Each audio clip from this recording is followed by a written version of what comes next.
오늘 장의 중심이 될 중요한 이슈앤 전략을 통해 정리해보겠습니다. LNS홀딩스 김선영 대표, 권혁준 경제평론가, 에팔자산관리 길건우 대표, 헤르메스스탁 하창한 본부장 나오셨습니다. 네 분 어서 오세요. 네, 첫 번째 소식입니다. 엔비디아가 제2의 HBM을 상용화하기 위해 삼성전자, SK하이닉스 등 메모리 반도체 회사들과 접촉 중이라는 소식이 전해졌습니다. 성공할 경우 메모리 반도체 업계에 또 한 번 지각 변동이 일어날 것으로 전망되고 있는데요. 자세한 내용과 함께 오늘 시장에는 어떤 영향을 미칠지 김선영 대표님께 들어보겠습니다. 일단 최근에 성장성의 끝을 보이고 있다라는 얘기를 많이 듣고 있어요, 엔비디아가. 근데 그들은 그들의 생각이고 엔비디아는 그냥 자기만의 길을 가고 있다라고 보시면 될 것 같습니다. 엔비디아가 또 다른 승부수를 띄웠는데 거기에 이제 우리나라의 삼성전자와 SK하이닉스한테 손을 내밀었다라는 그런 내용이 나왔어요. 물론 아직까지 100% 확인된 바는 없고 얘기만 되고 있다는 그런 내용이기 때문에 뭔가 주가에 당장 영향을 크게 미칠 만한 요인은 없을 것 같다라고 일단 먼저 결론을 내리고 말씀드리겠습니다.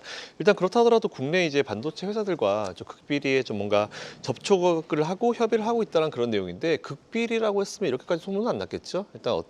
일단 뭔가 나와 봐야 이제 그때 이후에 주가를 반영된 게 정상인 것 같고요. 근데 일단 지난 CES 2025였죠. 그때 당시에 이제 젠슨 형이 요만한 거 하나 딱 들고 나와가지고 이게 앞으로 이제 AI 슈퍼컴퓨터 될 거다라고 이제 얘기를 했고, 저도 그거 보면서 야 저거 나오면 한번 사볼까라는 생각을 굉장히 많이 하고 있었는데 놀라는 사람들 많습니다. 네, 그래서 일단 저 나오면 일단 내가 산다, 비싸서 산다라는 생각 일단 현재로서 가지고 있는데, 쉽게 말해서 이제 AI 컴퓨터의 대중화에 필요한 특수 D램 모듈을 만든다라고 좀 보시면 될 것 같습니다. 만약 성공한다면 진짜 앵커님 말씀하신 대로 반도체 업계에 정말 큰 지각 변동을 일으킬 수 있는 새로운 아이템이다라고 보시면 될 것 같은데, 일단 현재 엔비디아의 자체 메모리 표준이 SoC AMM이라는 게 있어요. 보통 소캠이라 부르는데 이게 기존 소형 PC나 이제 노트북에 쓰이는 기존 D램 모듈보다 가성비도 좋고요. 그리고 이제 전력 효율성이 훨씬 더 좋다라고 합니다. 그래서 일단 어쨌든 계속 고성능화돼가는 그런 D램 모듈이다라고 보시면 될 것 같은데, 요거는 이제 그동안 AI 컴퓨팅의 최대 난제 중에 하나는 뭐냐면은 이제 데이터가 몰리기 때문에 병목 현상이 발생을 해요. 근데 이 병목 현상을 훨씬 더 수월하게 해결할 수 있고, 그리고 아마 언젠가는 이제 우리가 맞이할 양장 컴퓨터 시대가 오겠죠. 그 시대 전에 뭔가 중간 역할을 하는 컴퓨터가 되지 않을까. 사실 아시겠지만 우리나라 양장 컴퓨터 지금 하나 있어요. 하나 있고 지금 그거를 이용하려고 되게 많이 달려들고 있다라고 하는데, 이게 양자 컴퓨터 가지고 돈이 되려고 하면은 많이 깔려겠죠. 최소한 많이 깔려야 되는 부분인데 일단 시작 단계라 보시면 될 것 같고요. 그리고 양자 컴퓨터가 아직 오류가 많기 때문에 이 기존의 슈퍼컴퓨터의 어떤 역할을 아예 대체하기는 불가능하다라는 내용이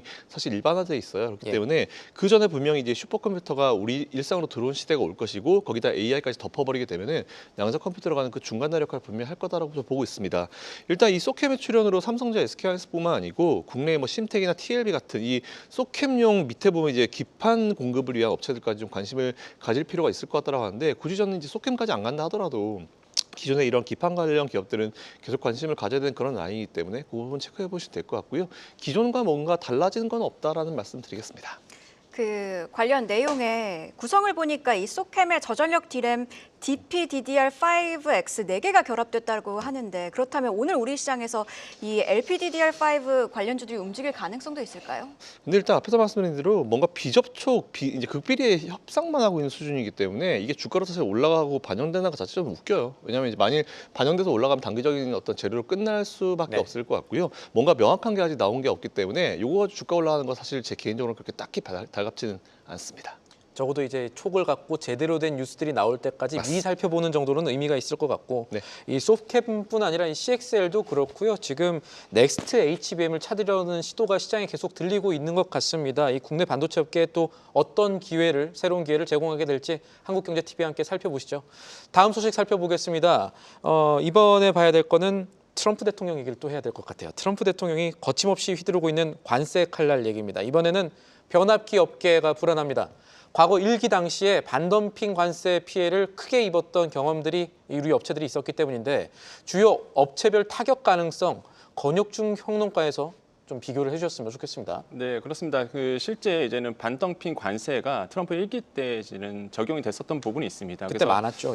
그러다 보니까 이제 우려스러운 부분이 있는데, 어쨌든 간에 좀 현황을 보겠습니다. 우리나라의 변압기 업체들이 전 세계적으로 수출을 얼마를 했느냐? 우리 돈으로 한 5조 8,800억 원 정도의 이제 수출을 했습니다. 근데 그 중에 44%가 북미향이었습니다. 한마디로 북미 지역에 차지를 하고 있었다라는 거죠. 지금 이제 나오고 있는데요. 18억 한 2천만 달러 정도. 그러니까 미국의 미국에서 이렇게 수출했는데 이게 한 44% 차지하고 있거든요. 그래서 이제는 미국이 차지하는 비중이 굉장히 높다라고 보시면 되겠습니다. 네. 여기서 이제 우려스러운 점이 나오는 거죠. 첫 번째로 대통령의 관세 정책, 그러니까 트럼프 대통령의 관세 전쟁을 지금 불러일으키고 있습니다. 그런데 이제는 K 그리드 산업을 좀 관심 있는 분들은 아시겠지만, 아니 HD, 현대 일렉트릭 같은 경우, 그다음에 효성중공업 같은 경우에는 이미 뭐 북미 시장에 공장이 있는데 이 변압기에 대해서 무슨 뭐 관세한다 하더라도 영향이 있겠느냐라는 분들이 계시는데요. 이제 K 그리드 산업을 궁금하신 분들은 다 알고 있는 내용인데, 근데 중요한 게 항상 제가 말씀드린 게 있죠. 이제 철강입니다. 철강 때문에 그렇거든요. 그러니까 철강의 관세가 높아진다. 정말로 이제 다음 달 10일까지 한 뭐 25%의 관세가 책정된다 그러면 이거 영향 받을 수밖에 없는 부분이 있습니다. 원가 자체가 높아지다 보니까 그렇거든요. 그래서 이런 부분을 좀 보셔야 된다라고 좀 말씀을 드리겠고, 두 번째로는 이제 아까 앵커님 말씀하신 것처럼 반덤핑 관세가 1기 때 이미 있었습니다. 그때 HD 현대 일렉트릭 같은 경우에 60%, 그다음에 이제 효성중공업이 그 당시에 37%의 관세를 맞았었는데, 이번에도 뭐 이렇게 될 수도 있다라는 우려스러운 부분이 좀 나오고 있는 거예요. 그래서 이제는 좀 표로 정리해 드린다 그러면, 지금 이제 현대 일렉트릭 같은 경우가 이제 주력 산업이 초고압 이제 변압기입니다. 이게 업계 1위인데 이제 미국에서의 봤더니 30%의 비중을 이제 차지하고 있다라는 거죠. 그래서 전체가 이제 3조 한 3천억 원 정도의 이제 매출이 나오고 있는데 1조 원이 미국에서 나오고 있습니다. 예. 그러다 보니까 영향을 받을 수밖에 없고, 그래서 관세 기상도로 조금 이제는 그려본다 그러면, 물론 뭐 관망에서 조금 우려 정도, 요거는 확실치는 않지만 그래도 이제는 이런 부분에 대해서 영향을 줄 수 있다라는 것과,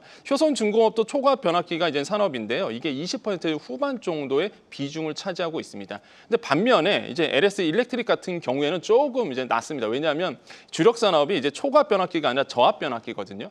근데 이미 과거에 우리가 그 반덤핑 관세를 맞았을 때 요거는 피해 갔거든요. 왜냐하면 이거는 민간 수요가 많다 보니까 이거 관세 때려버리면은 이제는 민간 수요에서 이제는 가격이 높아지다 보니 그러다 보니 높다 보니까 요거 좀 피해 갔었거든요. 그래서 이번에도 아마 트럼프 대통령의 관세에서 이런 LS 일렉트릭은 조금 덜할 것이다, 이런 어떤 기상도가 나오고 있죠. 그래서 이런 어떤 업체들마다 조금 좀 다른 뉘앙스가 있다라고 좀 정리를 해드리겠습니다.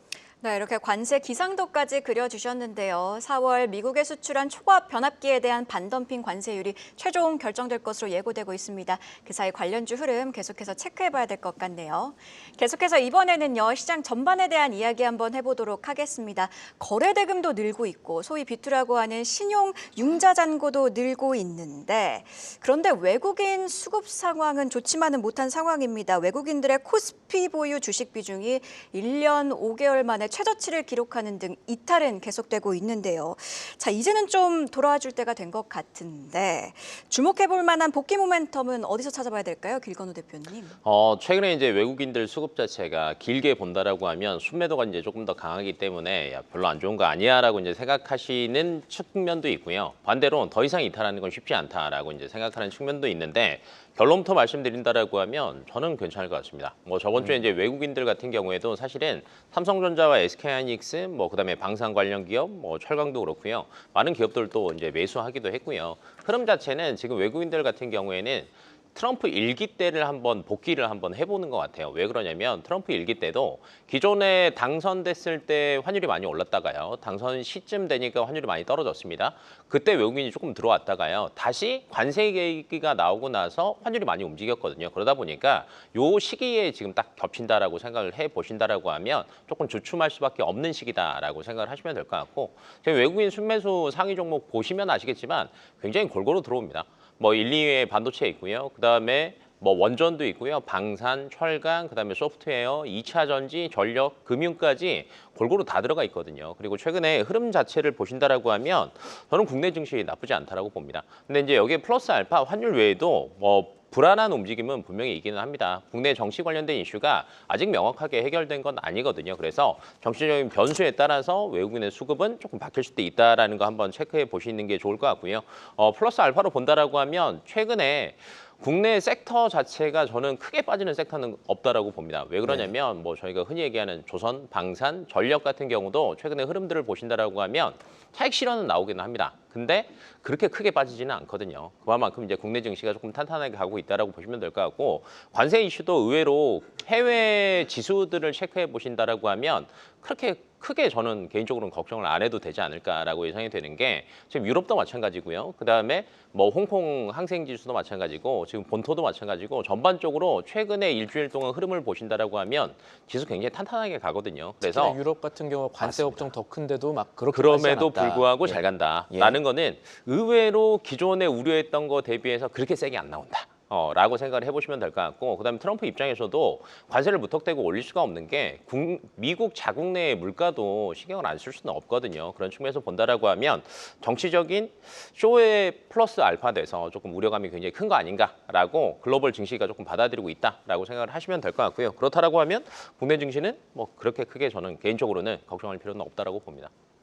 지금은 사실 외국인이 아니라 국내 투자자들이 증시를 주도하고 있는 상황이기 때문에 아직 완전히 나쁘다고 볼 수는 없지만 그래도 대내적으로 불확실성이 남아있는 국내 증시 이 문제들이 좀 해결이 돼서 외국인 투자자들까지 들어오기를 바라겠습니다. 계속해서 이번에는 판이 좀 커지고 있는 로봇 업계 조명을 해보죠. 글로벌 빅테크 업체들 사이에서 휴머노이드 로봇 개발 공방전이라고 해야 될까요? 경쟁이 굉장히 치열해지고 있습니다. 테슬라 독주를 막기 위해서 메타도 이번에 참전을 선언했는데, 그렇다면 우리 개인들은 어떤 종목, 어떤 기업을 보고 투자를 해야 될지 이거를 살펴봐야 될 것 같아요. 하창원 본부장님 어떻게 보십니까? 저는 개인적으로 이제 대기업과 연관되어 있는 기업들을 보셔야 되지 않을까 생각을 합니다. 왜냐하면 예. 이제 글로벌 빅테크 업체들이 대거 투자를 진행을 하고 있는 상황이기 때문에 결국에는 이제 수많은 자금이 투입이 돼서 이제 결과물이 나올 수 있는 쪽으로 좀 접근을 해보셔야 될 것 같고요. 다만 이제 우리나라 같은 경우는 이제 실적도 조금 불안한 부분들이 있고, 그 다음에 이제 기술력 부분에서 항상 노이즈가 생기고 있기 때문에 약간 좀 불안하시다면 해외 기업까지 같이 믹스하셔가지고 뭐 대표적으로 그냥 테슬라를 접근해 보셔도 좋을 것 같고요. 그런 식으로 좀 믹스를 하셔서 보시면 좋을 것 같습니다.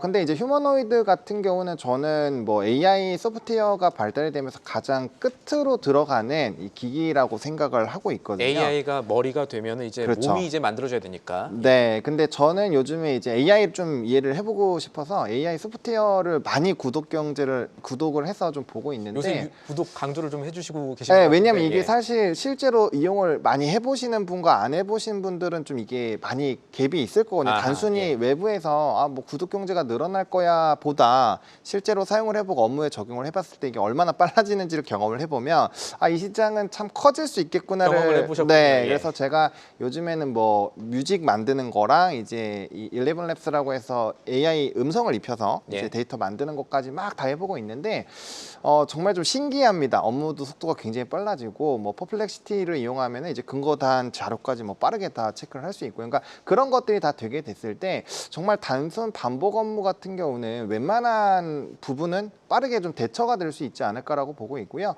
뭐 최근에 이제 로봇 같은 경우 관절이나 이런 쪽도 굉장히 좀 자유롭게 잘 되고 있잖아요. 그래서 이 기업들이 괜히 이쪽으로 좀 치중하는 것이 아니라고 보고 있고, 외신 보도나 일부 이제 하우스에서는 이런 이제 인력의 대체에 대한 부분들도 꽤 많이 얘기가 나오고 있는 상황이거든요. 그래서 그런 것들까지 좀 체크를 해보면 이거는 이제 계속적으로 진행이 될 수밖에 없는 부분이다라고 보고 있고요. 특히나 이제 중국이 최근에 이제 걸어 다니는 휴머노이드 로봇들 영상들도 꽤 많이 배포가 되고 있는데, 중국이 드론이나 이런 쪽은 먼저 잘 하고 있잖아요. 그렇죠. 그래서 그런 것들을 다 생각을 해봤을 때 미국 입장에서도 열심히 달릴 수밖에 없는 환경이 되고 있는 거고, 결국엔 이제 기술력뿐만 아니라 하드웨어적인 부분에서도 이 이슈가 계속적으로 될 수밖에 없다라고 보입니다. 그리고 테슬라가 직접적으로 옵티머스를 이제 공장에 다 배치한다라고 발표도 했었고, 그런 내용들이 이제 가속화가 될 거기 때문에 이미 뭐 겐트리 로봇이나 자동화 로봇 같은 경우 굉장히 뭐 2차 전지뿐만 아니라 여러 산업군들에서 실적이 좋아지고 있는 상황이에요. 몇 년치 수주가 깔려 있거든요. 그래서 그런 것들을 봤을 때 이건 좀 더 가속화가 될 수밖에 없지 않을까라고 보고 있고, 왜 이제 빅테크들이 자꾸 뛰어드는지 저는 결국엔 반려 로봇 이라고 표현을 하는 그런 개체들이 생길 거라고 생각을 하고 있거든요. 그렇죠, 예. 그래서 그런 내용들을 좀 살펴본다면 향후 성장은 계속 나올 것 같고요. 기업들이 왜 자꾸 이 로봇 기업을 인수를 하고 지분을 확대하는지도 조금은 생각을 해봐야 되지 않을까 생각을 합니다. 근데 어쨌든 우리나라에서는 그 축을 이제 대기업들이 좀 끌고 가는 경향이 있기 때문에 일단 대기업과 연관되어 있는 기업들 중심으로 보시는 게 맞지 않을까라고 보고 있고, 이게 생산량이 극도화가 된다라고 한다면 이제 뭐 SPG나 SPB테크 같은 감속기, 그리고 이제 RS 오토메이션 같은 이제 액추에이팅 관련된 종목군들까지도 좀 같이 보시면 어떨까 싶습니다. 조금 더 크게 보면은 이 로봇이라는 게 결국 머리는 지금은 이제 미국에서 개발하고 네. 몸을 이제 미국에서 다 개발할 수 있느냐, 그게 안 되니까 중국이라든지 다른 나라들을 보고 있는데 아무래도 미국과 중국이 같이 가기는 어려울 거라고 생각할 수가 있죠. 네. 우리나라가 세계 4위 정도 로봇 생산국 정도가 될 텐데 네. 그런 미국의 투자 수요가 우리나라 쪽으로 올 가능성도 좀 볼만할까요? 어떻게 보십니까? 일단은 뭐 미국 쪽에서 그 이슈가 좀 부각이 된다라고 한다면 사실 우리나라는 좀 미국에서 움직이는 산업군들이나 종목군들을 같이 좀 채널링해서 같이 움직이는 경향이 있기 때문에 저는 가능하다라고 보고 있고요. 아직 또 뉴스가 나온 건 아니지만. 네, 뉴스가 나온 건 아니지만 그리고 이제 왜 우리나라 기업들이 최근에 이런 로봇에 대한 부분에서 강조를 많이 하고 있는지 뭐 신설팀도 많이 만들고 하잖아요. 그런 것들은 향후 미래 먹거리가 이쪽으로 캐파가 많이 커진다라고 저는 생각을 하고 있거든요. 그래서 그런 방향성을 본다라고 한다면 아마 좀 추가적인 이슈들이 많이 나오지 않을까라고 생각을 하고 있고 그런 생각들이 있으니까 최근에 로봇군들에서의 이런 수급이 쏠릴 때 많은 시장 참여자들이 같이 좀 투자를 하는 것이 아닌가 이렇게 생각을 하고 있습니다. 또 한 가지만 여쭤보자면 일정적으로 봤을 때 오늘 그러니까 17일이 네. 삼성전자가 레인보우 로보틱스를 자회사로 편입하는 날이거든요. 이제 네. 대금을 지급하는 날인데 레인보우 로보틱스가 사실 이 소식 때문에 많이 오르긴 했는데 오늘 추가적으로 오를 수 있을까요? 주말 사이에 메타가 새로 참전한다는 이슈가 있었기 때문에 뭐 충분히 가능성이 있다라고 보고 있고요. 사실 이거 개장 전 체크 포인트에다가 제가 넣어놓은 내용이거든요. 그때 또 다시 한번 해주시면 되니까. 네, 알겠습니다. 네, 뿐만 아니라 모간 스탠리가 휴머노이드 로봇 시장이 향후 10년간 60조 달러, 그러니까 거의 우리 돈으로 환산하면 8경 수준에 이를 것이라고 전망을 한 만큼 휴머노이드 로봇 시장 앞으로도 계속해서 기대해 보도록 하겠습니다. 이어서 오늘 아침에 나온 가장 빠른 리포트 확인해 보고 오시죠. 박정은 캐스터가 준비했습니다. 네, 오늘 아침에 나온 리포트 확인해보는 가장 빠른 리포트엔 공시 시간입니다. 이번 주 첫 거래일 지난주에 이어서 상승 랠리 그려낼 수 있을지 궁금한데요. 그렇다면 우리는 어떤 종목들을 눈여겨봐야 할까요? 오늘장 발행된 증권가 리포트 함께 체크해보시죠. 오늘은 상향과 하향 보고서가 골고루 발행이 됐습니다. 상향 의견으로는 적극적인 주주 환원 정책 기대되는 금융업종의 삼성증권 그리고 코웨이에 대한 의견이 있었고요. 화승 엔터프라이즈의 고성장세를 주목하면서 목표가 10% 이상 상향한 대신증권 투자 의견도 나왔습니다. 이 밖에 하향 의견으로는 최악의 구간을 지나고 있다는 분석이 나온 CNC 인터내셔널, S&T 모티브와 심텍에 대한 의견도 제시됐는데요. 특히 지난주 온디바이스 AI주 강세 속에서 급등했던 심텍에 대해서는 키움증권이 단기적인 실적 부진은 불가피하다면서 목표가 23,000원으로 하향한 점 특징적이었습니다. 먼저 삼성증권 리포트부터 체크해보시죠. 지난주 작년 삼성증권이 1조 클럽에 복귀하면서 영업이익이 1조 원을 돌파하는 저력을 보인 걸로 나타났습니다. 오늘 다수의 증권사들이 삼성증권에 대한 리포트 발행한 가운데 한국투자증권은 주주 환원이 상단히 올라간 점 긍정적으로 평가한다면서 목표가를 기존 59,000원에서 65,000원으로 상향했습니다. 이 밖에 LS증권도 안정성과 고수익성이 지속될 전망이라며 목표가를 58,000원으로 10% 정도 높여 잡았는데요. 4분기 지배순이익이 1,477억 원으로 시장 예상치를 하회했지만 그간 정체되어 있던 주주 환원율의 목표 50% 제시됐고요. 예상 배당 수익률도 7%로 출발점이 높다는 분석 나왔습니다. 투자에 참고해 보시죠. 다음은 코웨이 보고서 살펴보겠습니다.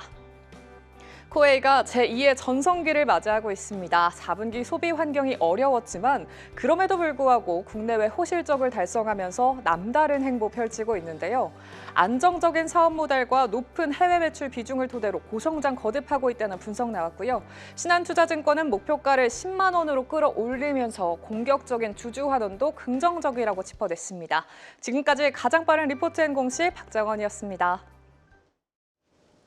네, 계속해서 이슈 이어가겠습니다. 트럼프발 관세 파장의 영향권에 든 또 다른 업종이죠.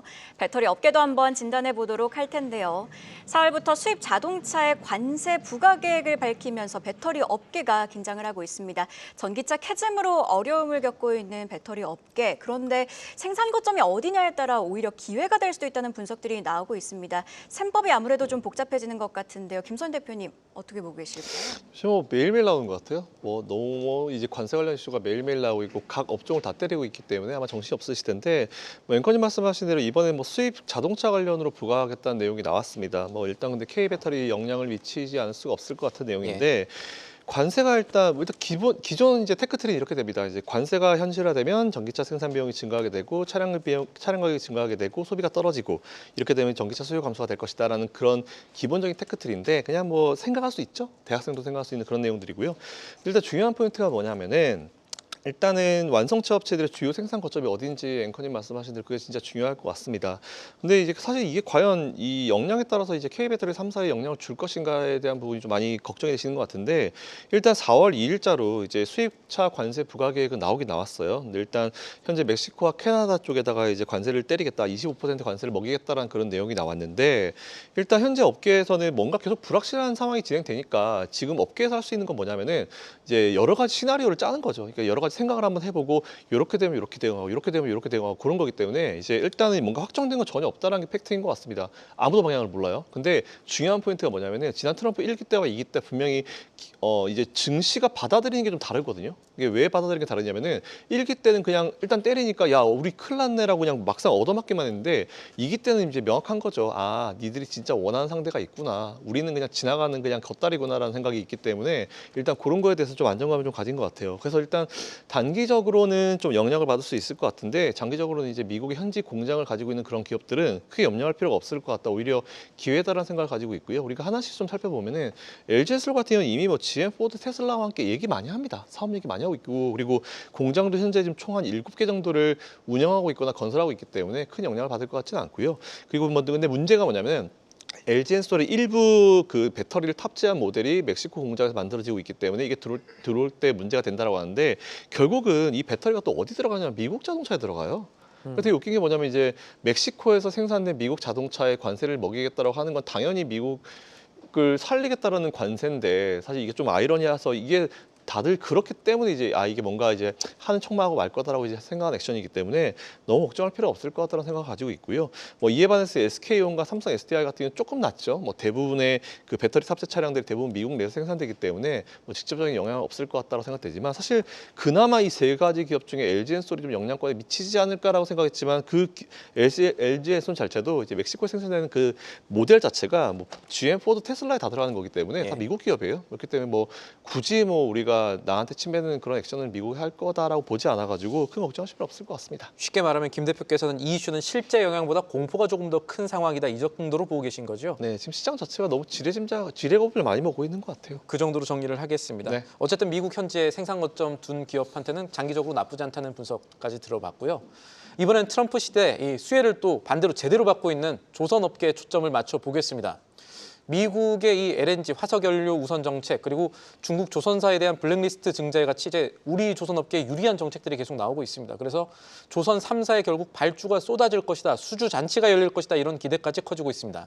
그렇다면 당분간 주가 우상향 기조가 지속될 수 있을지 이게 중요할 텐데 권영준 평론가님은 어떻게 보십니까? 근데 많은 분들이 이제 조선주에 대해서 올해 가장 큰 빅 이벤트다라고 보다 보니까 이제는 어느 정도 가서 이제 눌림이 나오지 않을까 이렇게 보고 있는데 저는 좀 그렇게 보지 않습니다. 더더욱 좋아질 가능성이 굉장히 높다. 그러한 이유를 네 가지를 꼽아드리겠습니다. 일단 기대감이 높다라는 건 이미 다 아실 텐데요. 그 기대감 네 가지가 있습니다. 이제 첫 번째로 본다 그러면 말씀하신 것처럼 미국의 정책이죠. 화석연료로 이제 돌아갑니다. 그렇게 된다 그러면 뭐가 영향을 받느냐? 바로 이제 LNG 운반선에 대해서 관련성이 있다라는 거죠. 문방 앵커님 말씀하신 것처럼 사실 바이든 행정부 때 LNG 수출에 대해서 규제를 했었습니다. 근데 이제는 풀렸죠. 그래서 계속적으로 제거가 되는데 지금 이제는 각국 정부들이 어떤 제스처를 취하고 있냐면 미국과의 이제 협상을 위해서 미국산 에너지를 수입하면서 이제 전략을 세우고 있습니다. 그에 대해서 수입을 받아주면서 우리도 영수증을 내밀겠다. 우리나라도 지금 그런 전략을 가지고 있거든요. 그러니까 전 세계에 똑같다는 거죠. 그럼 우리나라도 이제 미국산 LNG에 대해서 이제 수입을 더 늘릴 가능성이 있죠. 근데 이제 LNG 운반선에 대한 그러면 수주가 더 늘어날 수밖에 없다라는 거죠. LNG 운반선이 이제 경제적 가치가 어떻게 되냐면 한 척 만드는데 3,760억 원이나 됩니다. 완전 고부가가치적인 산업이고 그럼 누가 잘 만드느냐? 컨테이너선은 가성비 때문에 중국이 잘 만듭니다. 그런데 LNG선은 기술이 필요하거든요. 우리나라가 잘 만들고요. 지금 전 세계적으로 750여 척의 LNG 운반선에 돌아다니고 있는데 지금 일각에 의하면요. 700석 이상이 우리나라가 만든 거다 이런 얘기가 돌고 있어요. 그러니까 그 정도로 우리나라가 LNG선의 강자입니다. 그러면 계속적으로 수주가 들어올 거고 이걸 우리 조선 3사가 받아줄 거고 그러면 계속적으로 이제 수익이 증대될 수밖에 없다. 이렇게 이제는 논리를 잡아놓을 수 있겠고 그다음에 이제는 두 번째 캐나다 상대로 해서 관세 정책이 불러일으키고 있죠. 이건 어떤 거가 관련이 있느냐? 초대형 원유 운반선과 관련이 있습니다. 만약에 관세가 현실화된다 그러면 캐나다는 분명히 태평양을 통해서 아시아 쪽으로 분명히 운반하려 할 거예요. 그래서 이제 밴쿠버 항이 이제는 각광을 받고 있는데 로키 산맥을 통해서 이제는 원유를 이제 밴쿠버항에 보내고 거기에서 원유를 수출하게 됩니다. 그럼 거기서 필요한 게 뭐냐? 그 초대형 원유 운반선이 필요하게 되는 것이고 VLCC라고 부르는 맞습니다. 그래서 VLCC라고 부르죠. 이거를 잘 만드는 게 또 우리나라고 그러다 보니까 당연히 또 수주 소식이 들어올 수 있다라고 볼 수가 있겠고 경제적 가치는요 한 척 만드는데 1,860억 원이 듭니다. 또 이걸 우리가 잘 만들다 보니까 고부가치 산업으로서 우리가 또 주가에 반영될 가능성이 굉장히 크다라고 보시면 되겠고요. 세 번째로 이란 제재 강화가 되고 있죠. 이제 그림자 선단이라고 얘기합니다. 그림자 선단이 뭐냐 그러면 그러니까 미국의 제재를 피해서 요리조리 움직이면서 석유를 운반하는 이제 선단인데 이것이 이제 이란산 원유가 아니라 이제는 걸프만 생산물 그러니까 사우디아라비아 쪽에서 나오는 거를 같이 이제는 한다 이런 얘기가 돌고 있거든요. 그렇게 된다 그러면 역시나 초대형 원유 운반선에 대한 수주 소식이 계속적으로 나올 수밖에 없죠. 마지막으로 본다 그러면 국내 3사의 수익성 극대화 전략인데 지금 뭐 굉장히 호황을 불고 있습니다. 슈퍼사이클 탔다라고 얘기가 나오고 있고 무엇보다 이제는 전략이 지금 조선 3사의 전략이 경쟁 우위에 있어요. 지금 그러다 보니까 값비싼 이제는 선박에 대해서 더 많이 부르겠다라는 게 전략이거든요. 영업이익이 더 극대화될 수밖에 없고 지난해 영업이익 사상 최대를 누렸습니다. 이런 점을 봤을 때에 아무래도 이번 연도에 조선 3사의 더 이익은 더 늘어날 수밖에 없다. 것이다. 네, 예. 맞습니다. 그럼 짧게만 여쭤보면 지난주 금요일에는 외국인이 비중을 좀 줄이던데 이건 그냥 단순한 비중 조정으로 봐야 되는 건가요? 네, 저는 그렇게 보고 있고요. 제가 봤을 때 이번 연도의 가장 큰 수혜는 역시나 조선주가 될 가능성밖에 없고 특히 트럼프 대통령 입에서 계속적으로 조선에 대한 얘기가 분명히 나올 거거든요. 그때마다 주가는 계속적으로 되는 방향을 받을 수밖에 없다. 그래서 저희는 우상향의 기조는 저는 뭐 계속적으로 물론 조정을 받을 수 있어서도 장기적으로 본다 그러면 올해는 확실히 추세는 우상향으로 갈 것이다라고 보고 있습니다. 네, 트럼프 관세 피난처로 꼽히는 조선주 주가 강세 흐름 계속되길 함께 응원해 보겠습니다. 오늘장 섹터 전략으로 이어가 보도록 하겠습니다. 길건우 대표님께서 방산주 가지고 오셨는데요.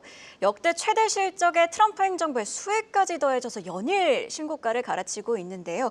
주목해 볼 투자 포인트는 어디서 찾아봐야 될까요? 네, 방산이 최근에 이제 너무 잘 가다 보니까 뭐 더 갈 수 있을까라고 이제 의문을 가지시는 분들도 계실 거고 최근에 이제 원래 이제 저번 주 시장 목요일 금요일 지나가면서 이제 독일에서 안보 회의 예정되어 있었거든요. 그러다 보니까 여기에서 또 휴전 얘기 나오면 또 눌리는 거 아니야라고 생각을 하셨을 텐데 최근에 이런 얘기가 나옵니다. 지정학적 위기는 트럼프 입에서 나온다라는 얘기가 있을 정도로 지정학적 위기가 사실은 쉽게 해결될 것 같지는 않습니다. 뭐 이번에 안보 회의에서도 이제 했던 얘기 중에 하나가 우크라이나 니네 우리가 안전보장 과거에 해줬으니까 니네 히토류 지분 50% 줘라고 얘기를 했거든요. 근데 우크라이나 입장에서는 과거는 이미 지나간 거고요. 앞으로가 더 중요한 문제인데 이거에 대해서는 명확한 얘기를 안 해주다 보니까 거부를 했습니다. 그러다 보니까 시간은 조금 딜레이도 될 수도 있다라고 얘기가 나오고 있고요. 그러면서 우크라이나 쪽에서는 어떤 얘기가 또 나왔냐면 유럽권 창설을 해야 되는 거 아니야라는 얘기가 또 나왔습니다. 그런 측면에서 본다라고 하면 유럽 쪽도 자주국방 얘기는 계속 나올 수밖에 없거든요. 그러면 이런 얘기가 계속 나온다라는 거는 결국은 국방비가 증액될 수밖에 없고 그러다 보면은 당연히 우리나라 방산 섹터 자체가 좋아질 수밖에 없다 이렇게 생각하시면 될 것 같고요. 근데 유럽뿐만 아니라 나머지들도 뭐 사실은 이제 그 안보에 대한 위험성은 계속 증대되고 있다라고 생각하시면 될 것 같은데 지금 전반적으로 보면 가자 지구에 대한 얘기들도 분명히 나오고는 있는데 트럼프가 또 어떤 얘기했냐면 이거 점령 우리가 하겠다라고 또 얘기가 했었고요. 뭐 이런 맞습니다. 했죠. 그러다 보니까 이쪽에서는 또 당연히 국방비에 대한 증액이 있을 수밖에 없고요. 그다음에 파나마 운하 쪽도 얘기를 던졌죠. 그다음에 이제 중국이랑 푸틴은 아마 지속적으로 압박을 하긴 할 거예요. 그러다 보면 대만 해역 쪽도 어찌됐건 이쪽 라인들도 국방비 증액 얘기가 계속 나올 수밖에 없는 상황이다라고 생각을 해보신다라고 하면 중장기적으로는 잘 갈 겁니다. 관세도 조금 피해 갈 거고요. 여러 가지 지정학적 이슈들이 끊이지 않을 거기 때문에 잘 갈 건데 단기적으로는 저희가 조금 이제 유념을 해둬야 되는 게 휴전 얘기가 나오면 잠깐 쉴 수는 있다라는 관점으로 뭐 이런 뉴스들 체크하시면서 대응하시면 좋을 것 같습니다.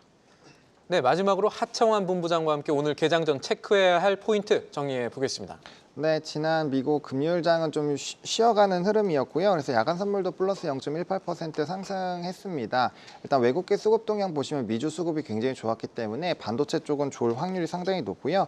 개별 장세로 좀 움직일 확률이 높습니다. 그래서 이런 부분들 좀 체크해 보시면 좋을 것 같고, 또 주말 사이에 앞에서 얘기해 주신 방산, 재건, 그리고 반도체, 로봇 이런 쪽에 대한 이슈가 있었기 때문에 좀 큰 이슈를 가지고 있는 쪽 집중해서 보시면 좋을 것 같고, 주요 이벤트를 좀 체크를 해 보셔야 될 것 같습니다. RBA 통화정책회의 18일까지 좀 있고요. 그다음에 이제 뷰티 관련된 이벤트도 19일까지 있습니다. 그리고 이제 자동차 판매 데이터 이런 흐름들이 나오고요. 그다음에 이제 신규 상장이고, 앞에서 얘기해드렸던 레인보우 로보틱스 삼성전자 최대 주주 등극하는 이슈가 있기 때문에 이런 거에 좀 이슈가 집중이 되는지 한번 체크를 해보시면 좋을 것 같습니다. 네, 머니플러스 저희가 준비한 소식은 여기까지입니다. 일단 네 분과 인사하도록 하겠습니다. 수고하셨습니다. 계속해서 다양한 경제 이슈를 알고 싶다면 구독과 좋아요, 알림 설정 부탁드립니다. AI 캐스터 권미정이었습니다.